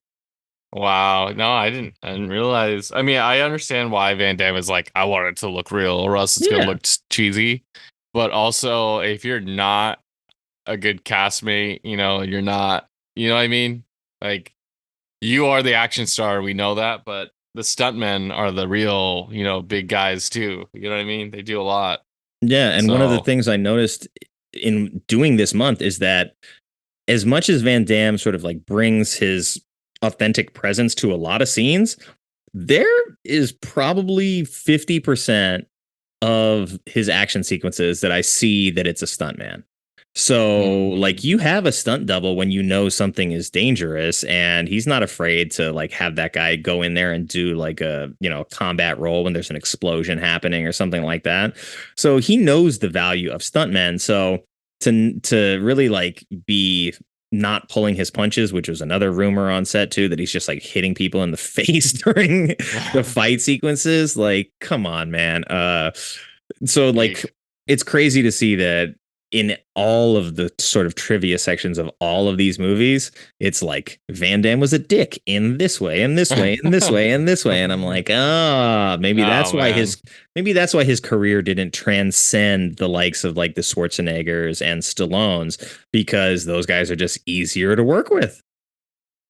You know what's interesting that you bring that up? Sylvester Stallone had some controversy on his recent show Tulsa King. Oh, did he? Where I guess he accidentally hit, or was, you know, he abused like someone like on set that was just like he this extra something wasn't doing like a great job, and then he was just basically like scolding him and stuff, and then this extra wanted to like sue him. And because of, you know, all like the harassment, and then Sylvester Stallone came out with a quote saying like, you know, we got to get the job done. We don't, you know, no pussies, no nothing, you know, like saying stuff like that. You Not know, helping your case, Sly. So yeah, season 2 is coming, but like all these old school, you know, back in their day, you know, you don't mess around if you get punched so well, you know. Growing up in times now, I don't know, you know, that new Maxine movie that's coming out. She hit an extra, and the extra wanted to sue. And so, you know, you have this, I don't want to say trend because it's not, but, you know, like extras coming out because they got yelled at, they accidentally got hit, and then to be that, you know, cancel the whole film because of that, you know, kind of thing. Yeah, I mean, I get in the context of being like a stunt double and maybe taking a shot to the face that like you weren't supposed to, but you're in the middle of a fight sequence. Okay, maybe that's a little bit more forgivable. Like if this is an extra who's off camera, who's like annoying you, and you walk over to them and hit them in the face, yeah, that's unacceptable. So I think, you know, criticism levied out based on circumstance, I think is important as well, because, you know, with like the Rocky movies, Stallone was always like, yeah, you don't get to be in the Rocky movie unless you actually get punched in the face. So like he made everybody like get punched at least once. But then it's like, okay, well, you're the crazy one who likes to get punched in the face for some reason. So when he did, I forget, I think it was Rocky Balboa, the one where he fights Antonio Tarver, the actual real life boxer. Like they weren't going full speed, but they like actually kind of boxed in those scenes. You know, I'm like, okay, he's not hitting him at 100% power, but he's throwing punches and landing punches versus like when you see some of the more manicured stuff of the 80s, it's like these big sweeping power hooks where you're not really landing that shot, but you're throwing it and they're cutting it to make it look like that punch lands. So, you know, Sly enjoys it a little bit more than some other people, but it's just, yeah, he doesn't have the same kind of, at least. Well, maybe if I did a Sylvester Stallone month, I'd read in, you know, the trivia of every movie. It'd be like Stallone is a dick. But, you know, I haven't gotten that far yet, so I can't confirm or deny this. But obviously, the Tulsa King thing is its own monster now that he's, you know, working on a TV show, which is kind of out of his element. But, you know, him and Van Damme worked together on one of the Expendables movies, and it took a while for that to happen. It's like, I think it was Expendables 3 maybe where he finally got involved as the villain and didn't really give me like what I wanted out of it. But, you know, he was there and I was happy that they sort of included him as like sort of at that point, it's an acknowledgement of like his career achievements to be included in that group, to be like, you're going to be the villain of this movie. It says that, hey, you know, whatever happened to your career is what it is, but we still recognize like what you've done for action cinema and you should be part of this universe. So I appreciate that.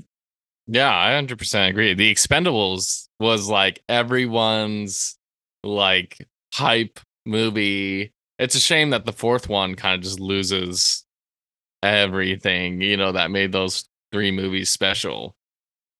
So Yeah, I mean, I think they changed some of the formula with like who is at the helm and what they wanted to adhere to. So it happens a lot of the time with sequels. By the time you get so far down the line, you're like, no one's going to buy a number 4. Well, maybe let's make it PG-13 and make it more accessible. And then it's like, well, then you're defeating the purpose of making this like rated R action throwback movie for your core demographic. So at that point, like, why even make the movie? Blah, blah, blah.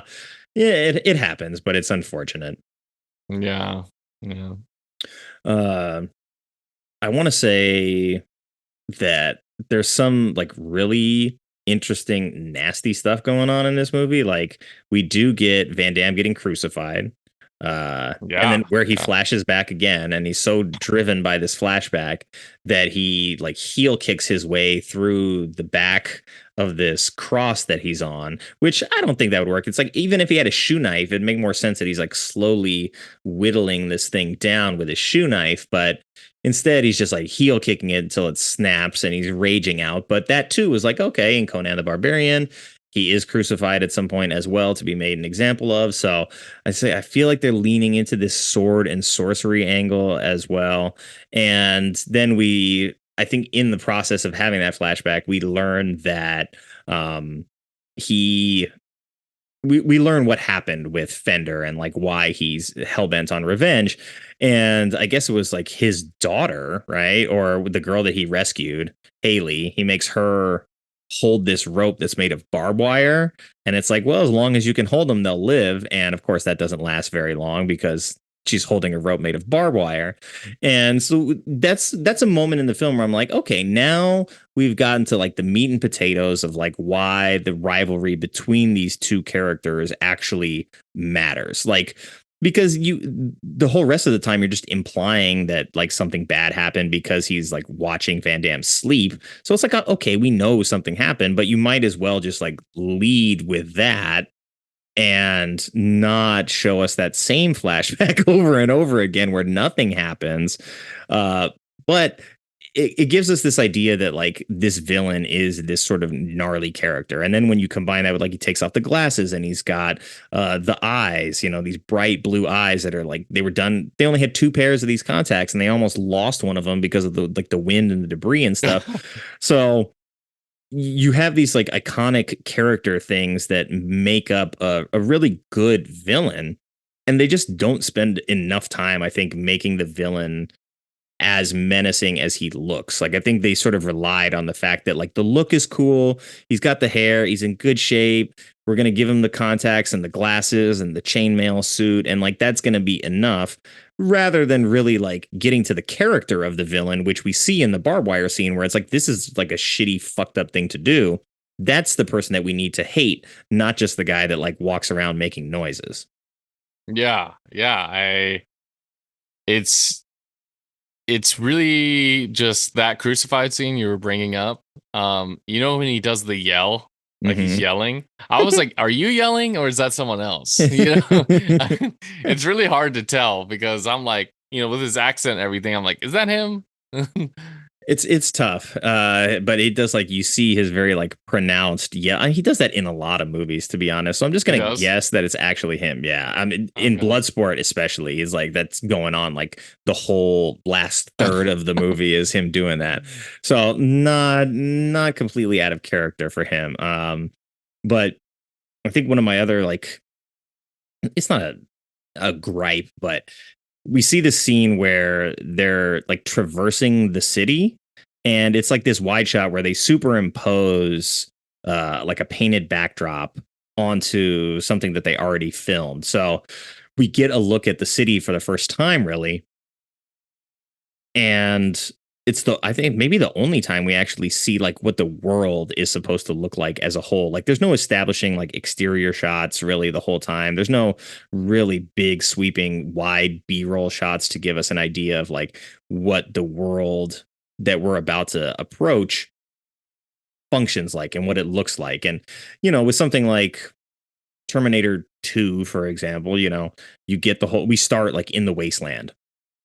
We get this whole idea of like what the future looks like. We get this large scale view of it. We get the what the bomb does to like the small city. So they didn't even like build miniatures to like shoot B-roll for this thing. They're just like, nah, we're gonna do painted canvas. So it's like I feel like they cut corners because of the budgetary restrictions. And that actually ended up putting some actual limitations on what the movie could achieve. But it's also one of the technically more clever things that they do throughout the movie, similar to the edit with the reveal for the cyborg, is that like, we don't have the money. How do we do this? We're going to shoot this at a distance, and then we're just going to like add that over the top of a matte painting or whatever, and we're going to get the look. So we actually get to see the city in a way that if they don't use that technique, we probably never actually get to see the city environment. So I felt that was actually pretty cool, given that they didn't have the money to do all of those other things that I mentioned. Yeah, no, I think those are a lot of good points that you bring up about that. I didn't even think about that, to be honest. Um, I think the movie just has some interesting cinematography here and there. It's not great, Yeah. but it's something.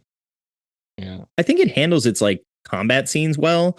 It's like it Mhm. knew that that part of the story was going to be a big part of the identity. And so when we get into those sequences, I feel like it's shot pretty well, even though, they do some like, hey, that punch was so good, let's show it again in slow motion from another angle kind of thing. Yeah, I And it's like, never- okay, that's a technique where I get it. You want to get your money's worth, and you want to extend that runtime a little bit to try to get us over the finish line. But yeah, I'm like, oh wow, did he punch him 3 times, or is that the same punch from 3 different angles? It was from 3 different angles. It was like it's if he does a roundhouse kick or if he does something, it's got to show it 3 times, and Yeah. sometimes in slow mo.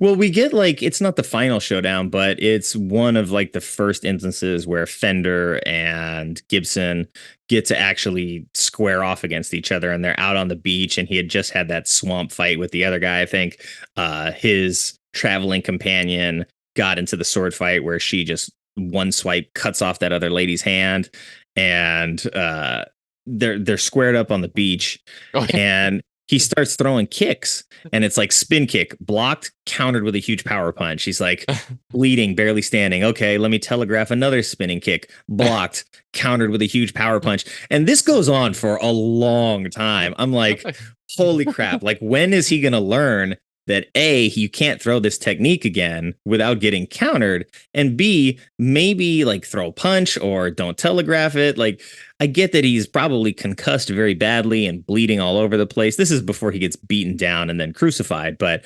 he's already exhausted, and he's just like, I'm going to stand here. I'm going to let you know that I'm throwing this spinning kick, and then you can block it and punch me in the face.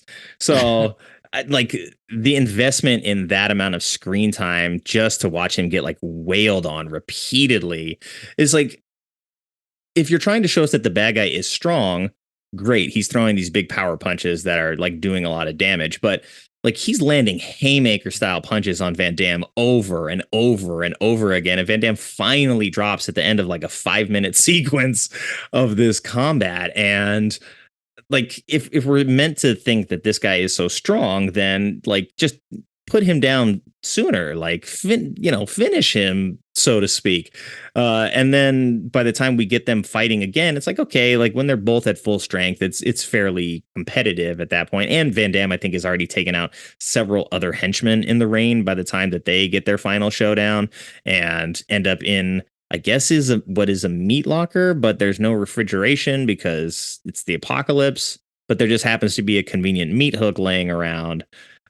Because I think he already stabbed him before that as well, right? Yeah, but he didn't die. He didn't die. Yeah. He thought he was dead. I'm like, he's not dead. I know he's not fucking dead.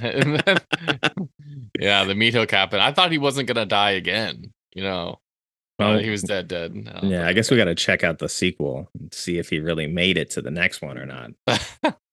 I can't wait to watch. I'm gonna go see if I can grab that today at my local shop. I know it's there. I've seen it there. Oh, wow. Your shop's got a lot of, hard to find stuff. Is Cyborg considered I couldn't find the first Cyborg. That was hard to find. But Cyborg 2 and 3, they had all of those, there. Oh, wow. Okay. Yeah. Well, but I looked at the cover. I'm like, this doesn't look related to the Van Damme movie, whatsoever. Yeah, starring Angelina Jolie as Gibson Reichenbacker's daughter. Oh, who knows? Yeah, it probably is something like that where it's like, oh, it's even further in the future and like there's more cyborgs now. I'd be curious. I think I've seen like scenes from it because her being in it sparks some memories, but I don't remember basically anything else. And like when I saw Jack Palance there on the cover, I was like, what? I was like, okay, I probably have to watch this movie too. And if it's streaming somewhere, I'll stream it, but I don't want to rent it for $4. Yeah, I'd rather buy it for $4. Okay. All right. Well, I think now's probably a good time. Let's go to Critics Corner and see all of the horrible things that the critics had to say about this movie. And we'll find out exactly why it was so derided at the time. Oh, boy. Yeah, there's only 8 scores on the board. I don't think I need to read them all. A bunch of them are in the 25 range, but we'll get through it. It's got a 24 overall. We've got, let's see, we've got 4 25s, one of them being Ebert, so I'll definitely read that one. But of the other 3, we've got the TV Guide magazine, Boston Globe, and Chicago Tribune, so I'll let you pick which one you want to do of those. The Chicago Tribune one. Okay, this is Joanna Steinmetz. Says Pyun obviously enjoys filming Armageddon, and Cyborg is visually interesting even at its most preposterous. Everything is in ruins, with enough scenes in burnout factories to give new meaning to the term loft living. Still, the plot is hopelessly confused. There are cuts that don't match, and scenes that move suddenly from full sun to late afternoon. So she's like, hey, credit where credit is due. This is a movie that has big ideas, but you can tell that it was butchered in editing because a lot of these scenes don't line up, and we're going from like, hey, it's high noon to evening all of a sudden. So this is more of a condemnation of the final product that got put on screen, more so than like what the idea and sort of the filmmaking ideology is behind it. Yeah, that one's not bad. It's not. For a 25, that's fairly solid and positive, to be honest. Yeah. Okay. Well, now it's time for Roger Ebert, because if it's on his most hated list, 25 is 1 out of 4 stars for him. So I don't know if he needs to give it 1 at the minimum or if he can give it a 0. But good old Roger said, movies like this work if they're able to maintain a high level of energy and invention, as the Mad Max movies do. They do not work when they lower their guard and let us see the reality, which is that several strangely garbed actors feel vaguely embarrassed while wearing bizarre costumes and reciting unspeakable lines. So he really didn't like it. I mean, he recognizes that this is sort of cut from the same cloth of a Mad Max type of story.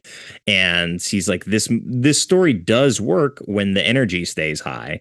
But in a movie like this, where you spend a lot of time doing flashbacks, there's a lot of like side story, there's not a lot of cyborgs. It sort of begins to lose control. And it's like, we do get a good villain and we get an interesting sort of hero from Van Damme, but a lot of the side characters are, kind of copy and pasted side characters. Like, typically with movies where there's like a main villain, there's typically like a number two guy that has a personality that you can latch onto and be like, oh, this is a charismatic villain that I enjoy watching. And I mean, the Mad Max movies had that. I'm thinking Waterworld. Dennis Hopper's got that right hand guy who kind of is that guy as well. Blade has that. So I understand what Roger is saying here, and it doesn't seem like this is one of his most hated movies based on that review. It just seems like he's being critical in a fairly normal way.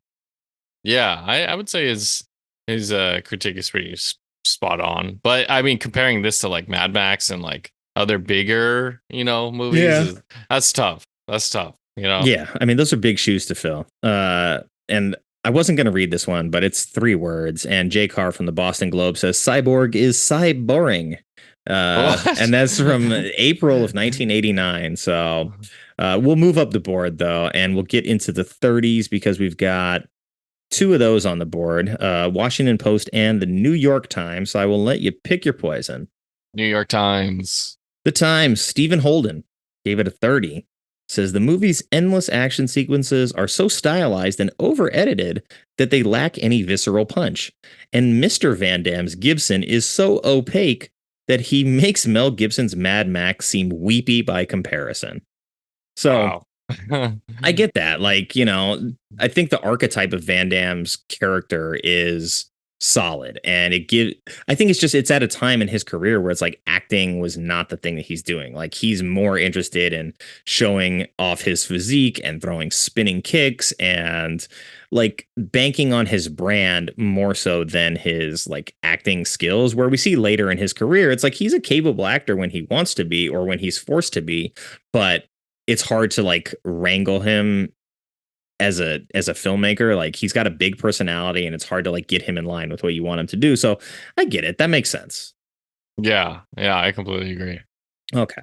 Well, we got the LA Times, and this is not credited to anybody, but it is time-stamped as a April 7th, 1989. So opening weekend review. It says, although director Albert Pyun brings out nothing but the worst in the mercifully brief recitations of dialogue, he does know how to stage and pile up effectively brutal action sequences till you feel as though you've been through 4 world wars in under 85 minutes. It's desensitizing violence in all its glory. You may cheer up during the rousing slugfest, then hate yourself afterwards. Wow. Yeah, it's like the violence is good, but also the violence is bad. I don't know. I mean, of all the things, like the violence in the movie is the thing that seems to be the most dialed in. And I don't know if that's because that's what the director wanted to sell or what Van Damme re-edited based on like his previous films. Yeah, it's definitely a Van Damme. I mean, if there was a reason to watch this movie, it would be because of the fun action scenes, type of thing, and just watching Van Damme be Van Damme. Yeah, I mean, this movie could probably do with a little bit more Van Damme being Van Damme, honestly. And it's a different identity than probably where the movie started. So if they didn't have the footage to like, actually reshoot any of this and recut it to where we get that, then, you can only edit what you have to work with and try to make it the most palatable thing possible. So, yeah, I get it. But that's actually like fairly decent. And some of these negative ones have been a little bit nicer too. So I'm surprised that they're as low as they are. But we're going to close it out with the Miami Herald. This is Juan Carlos Cotto. He says director Albert Pyun also knows his B-movie tricks. Catchy camera work, slow motion, minimal dialogue, and even some dime store Christ imagery. It's a shame he didn't have a better script. He wrote the script, so if anybody's to blame for the lack of the better script, it's only himself. And if he really did rework it from 2 previous screenplays and then have it butchered by the studio because he got laughed out of his test screening for it, this movie seems like it's more a victim of circumstance than it is necessarily like, oh, this is just a movie that was garbage made to be garbage kind of thing.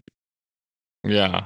No, the script, I think obviously the script in this kind of movie could always be better, right? Yeah. But I don't think it could have been any better than what we got, because it was a corny movie to start with. You know what I mean? Yeah, that's a good point. You got to know what you're getting yourself into. And I think we have the benefit of hindsight, you especially, looking at this movie from 1989, thinking like, hey, this is going to be a corny Van Damme action flick. I'm not really like setting my sights too high here. Whereas in 1989, when you're maybe selling this as like a competitive film in the box office marketplace, then yeah, it's going to be disappointing. And a lot of the time, movies that sort of don't deliver financially based on what their expectations are also get a sort of unfair negative reputation for something that is not really their fault either, especially like this movie made 20-1 on its investment. So by all means, like, it's a successful film. There's no question that this movie was a success. It's just, does it rise to the heights of the successes of other 1989 action movies? And the answer is probably no. But, I don't think if I look at any of those other movies from 89, I would be hard pressed to find one that even had like a core identity of being a black and white rock opera. I don't think we're going to find that. So Yeah.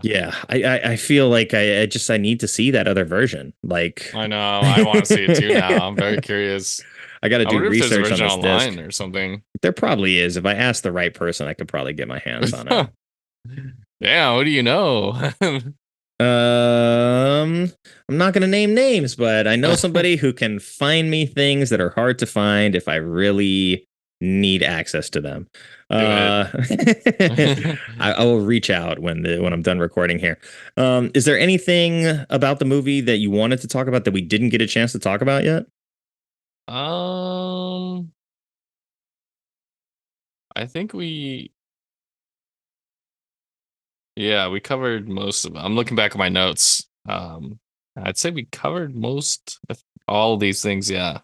Yeah, Okay. no. Yeah. I think we covered a lot of it. We really dived deep into this movie. I guess there was one quote I thought that was pretty funny from Fender when they like get the boat and he was like, "I can't swim to Atlanta." You know what I mean? And I thought at that moment that he was a cyborg because that's why he said the line, Yeah. but then realizing he's not. But it's just such a corny, line to say, like, I can't swim to Atlanta. And also the girl that he ends up being a partner with throughout the movie. Mhm. She said one line like a Valley girl that I thought was hilarious. She was like, she goes like, "There's a virus, going on. You just don't care." You remember that? Yeah.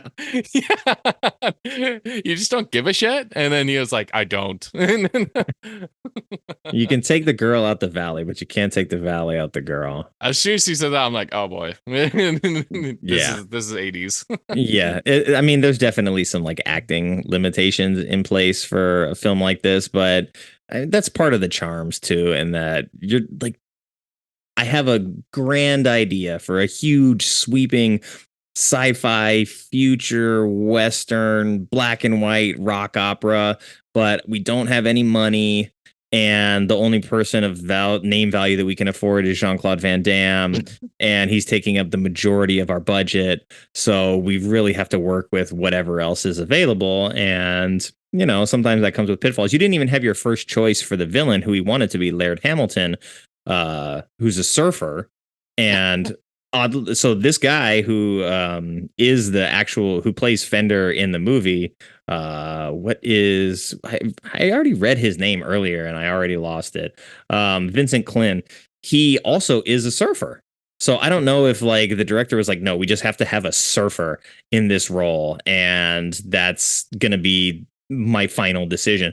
I don't know why that was like held on to. You could have had a lot of people, even Ralph Mahler, who like didn't really speak great English. If you're going to dub the villain role over, like, he's huge, he's intimidating, like he's got the look to be the villain here. So I mean, he looks like a great villain as one of the henchmen, but he doesn't have enough dialogue to give him like really any characterization either. So yeah, there's a lot of limitations in place with this movie, but considering it's taken like really, really big swings and it was successful, I think I think it's a worthwhile adventure for anybody who's like maybe never seen it before.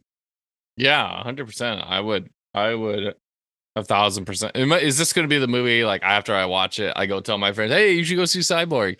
No, but like if I have friends like you that I like know is into Jean-Claude Van Damme, and like if someone brings up Jean-Claude Van Damme, I'll be like, "Oh shit, yeah, Cyborg." He was great in that movie and stuff like that.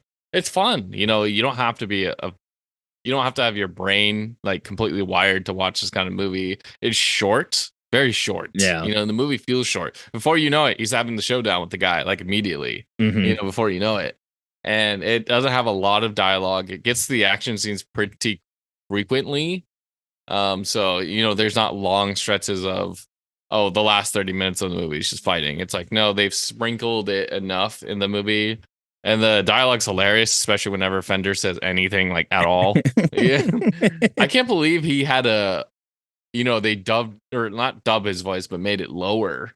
I guess it would have been way more ridiculous if he like kept his regular voice, right? Like you said earlier. Yeah. Like, we're gonna kick your ass, and people laughed him out of the test screening. So they're like, all right, we gotta ADR this guy's voice in with somebody else. So they brought in another voice actor to do all those lines, and then dubbed it over. So I mean, that gives it its own unique kind of charm because you can tell that it's not really his voice. It doesn't line up perfectly when his mouth moves.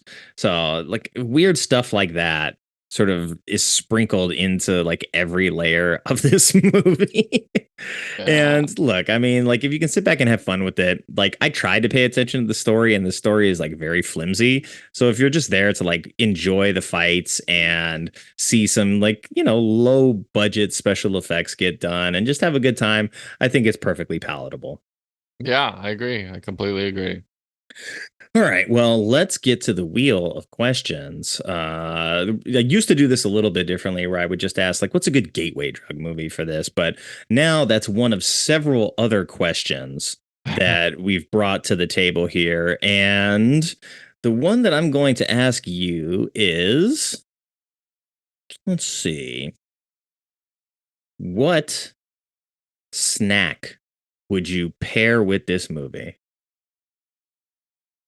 What snack? Yeah. Is this a popcorn movie? Is this a Red Vines movie? Is this like a Skittles? Or this is a Doritos movie. Nacho cheese Dorito. This good old Doritos, a classic Dorito. You know what I mean? The cheese one, right? What would you do? Oh, that's a good question. I think for something like this, like I think popcorn's a little too much. I would go with something like nachos, maybe. So not quite Doritos, but it would still be like corn chips with cheese. Maybe throw a little jalapenos on there to spice it maybe up. with paired with like a Monster Energy drink or something. Oh yeah, that's for when you're about to watch all of the Cyborg movies in order. You get that Monster Energy drink ready. All right, I'll give you one more from the wheel. I'm still developing this, but let's see. If you could replace one piece of the cast, who would you replace, and who would you replace that person with? The cast is so small here. It's realistically like 4 people, that are important. Probably like the Valley Girl sidekick. I would put her as someone more not serious, but someone that like challenges him a little bit more, that plays with him a little bit more, that has like some fighting power. I know she ends up like cutting a guy's arm or another girl's arm off, but she doesn't look like she can fight, No. kind of thing. And I would have preferred someone who was like a straggler that he saves and that she actually has some fighting power and that she's kind of like an equal badass to him too.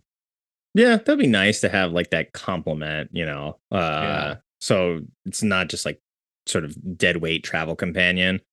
And I mean, I guess she holds her own, but it's like even in that fight, she's only got one knife. The other lady's got 2 knives and looks like she knows how to use both of those knives. And she kind of like defensively swings and cuts one of her hands off. And then it's like, oh, whoops. Okay, well, I won sort of by default here on accident. But, it happens when it needs to happen. And they get that small victory. But yeah, I could see that. Who would you pick? Well, I would probably say Fender because not to say that like Vincent Klyn didn't look the part, right? But Yeah.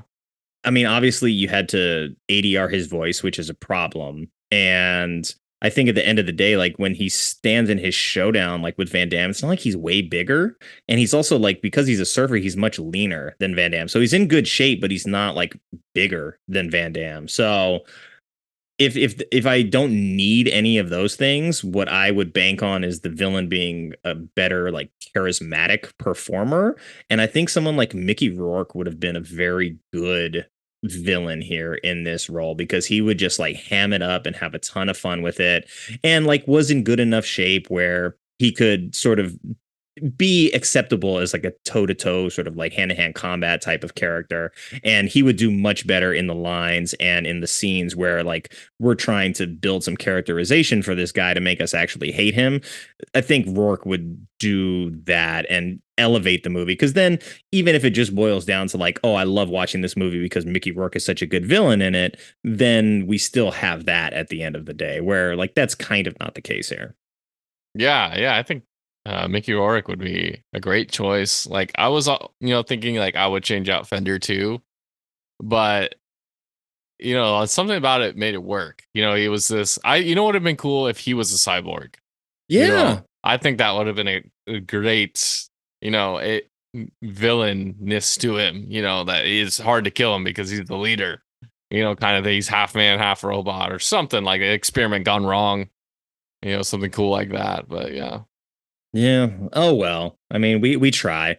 I'll give you a crack at the Gateway Drug movie as well. So for people that haven't seen Cyborg and maybe are on the fence, like what's a movie that's in the neighborhood that you might recommend to them? Die Hard comes to my mind. Interesting. Yeah. Die Hard. Because it's got action, it's a little ridiculous, and that's kind of what Cyborg is to a degree. So it's easier for everyone to swallow. So it's like any kind of old early's like kind of action movie, I feel like you could see, or like Terminator, you can see Terminator and then you go see Cyborg. Yeah. What would you pick? That'd be a good one. I'm trying to think of something that's like 80s and kind of lower on the totem pole. And if I try to keep it like in the Van Damme sphere as well, that's a little bit more difficult. I'm trying to do my best to do that because it is Jean-Claude Van Damme, and I'm trying to keep things as much in that wheelhouse and spreading propaganda as much as I can. So maybe Death Warrant. That was like a year or so after this one, and it's like basically just action. But he gets to play like a cop, so it's like he's still the hero role. I think he still has like the same haircut basically as well. So that's also another very low rated one, but basics of like, hey, good guy fighting bad guys. There's going to be a lot of violence and action, probably a little bit more cohesive than this movie too. So yeah, still under 90 minutes though. If you want to just give something a whirl and be like, hey, I'm interested in the sort of turn of the decade Van Damme movies. I think that could be an interesting one. Yeah, I think that's a good choice. Cool. All right. Well, I know you've been on the show before, and we've talked about what you're working on before, but not everybody maybe listened to that other episode on Death Machine. So, do you want to take a moment to tell everybody about what you're doing? Sure. Yeah. On Instagram, I'm Mr. Collects Movies. I run a Instagram account that shows off some physical media, anything nostalgic, old interviews, trailers, so on and so forth. I just love it. I love it. I love it all. And, chatting with you, Nick, it's just so much fun for me. I upload every day. I do like 5 posts a day, minimum, maybe sometimes do more. And I love to see people comment being like, oh, I remember, that, or, or, oh, I haven't seen this movie in forever or something. And it's just, it's fun to keep the nostalgia alive. I feel like I was a better person at those times. You know what I mean? Everything was more exciting, the music, the fashion, the everything. So I just really love just watching older movies and then discovering ones that you don't know much about, like maybe like Death Machine, for example, and stuff like that. So yeah, that's what I'm doing. Well, that's good. I mean, you're a good custodian for the nostalgia of the 80s and 90s for sure. Is there like a window that's like you really love 80s to 90s stuff? Like, are you in? I mean, because Love it all. like early double aughts, early 2000, 2001, that's still like 24 years ago at this point. So, like, does that still fall into the nostalgia range? Like, is the stuff in the 70s a little too far outside of that nostalgic window? I think like everything before 2015. I'd say like 2000, maybe 17 and below is like considered nostalgia for me. Okay. I mean, I'm not just like 70s and 90s only. Like I got some movies from the 40s and 50s that I like too. Like I'm a lover of all. And, I still go see new movies all the time and watch new shows and new movies and all those Netflix movies and all that. But I delight in like, I've got my VCR and I'm still watching my VHS. Oh, wow. Yeah, so I watched Predator 2 for the first time like a couple weeks ago, and I watched it on VHS. Wow. And it was like so much fun to watch it in that format and also for the first time. Yeah, I think I've got a VCR somewhere stashed away and a handful of VHS cassettes, but yeah, I've sort of let go of that because I don't have enough TVs with like the old inputs anymore. So I gotta re-engineer everything to like cross over to HDMI. I think I have one TV sitting around somewhere that has the old RCA hookups, and I was like, well, I'm saving this just in case I need to plug in one of my old devices, and so it's just like sitting around. But yeah, it's One day I will just have like a dedicated space where I have all my old like video game systems plugged in and a VCR and all that. So we'll get there one day. But thank you for being a good guardian, a good custodian of nostalgia at a time where I think a lot of people are missing that. So I like what you're doing, man. I'm happy to support you and to have you on the show. So thanks for coming on again. I know that we're going to do this again in the future. I'm not sure what the next one is going to be, but I feel like we're on sort of a tear of robot related things. And I feel like there is kind of like a bottomless pit of those kind of movies. If you really want to like go down that way, I just did a watch party with a friend of this movie Inframan, which is a Chinese movie from 1976, sometimes called Super Inframan, sometimes called Chinese Superman. It's basically like a combination of Power Rangers and Ultraman before Power Rangers started, but definitely after the Ultraman craze had kicked in Japan. So it's super goofy and fun, but if you want to check out like a humanoid robot cyborg type of adventure action film from China, I think that's an interesting one. So maybe I would pair Cyborg with that movie. Like check out Inframan if you can find it. You could probably find the DVD somewhere. I don't think it's streaming though. Yeah, no, I would love to. I love any type of robot or cyborg type of movies. So hell yeah. Cool. All right, man. Well, thank you so much for being here. We'll reconvene. I'm going to send you the link to that YouTube story on the court case. Oh, okay. From this movie. Oh, yeah. And the Method Man song. And we'll be in touch as we schedule in the future. But have a good rest of your day. Sounds good, man. Appreciate it. Thank you so much for letting me be on the show. Of course. Take care. You too, man. Thanks to Kion for coming back on the show, or at least for recording with me previously in the past, and banking an episode that I knew was going to find its place one way or another. I'm just really glad it worked out for Dystopian December on the heels of Lundgren Calling. Make sure to check out Kion on Instagram at Mr. Collects Movies, and the link for that is conveniently located for you in the show notes. And coming up next week, our journey through the apocalyptic wastelands continues with Tank Girl, and you don't want to miss that one. And of course, thank you to everyone who took the time to listen to this episode. I know you have a lot of choices when it comes to podcasts, and I appreciate you spending your time with us. I hope you enjoyed the show, and if you do, please consider leaving a rating and a review and telling a friend about it. And the support page is live over at ko-fi.com. That's ko-fi.com/badmovieswelove. I'd also love to hear from you, so if you have a bad movie you love and or would like to be a guest on the show, you can contact me directly at badmovieswelove@theshice.com or badmovieswelove on Twitter and Instagram, and that's love spelled L-U-V. Until next time, take care, be well, and have fun however you get your movies.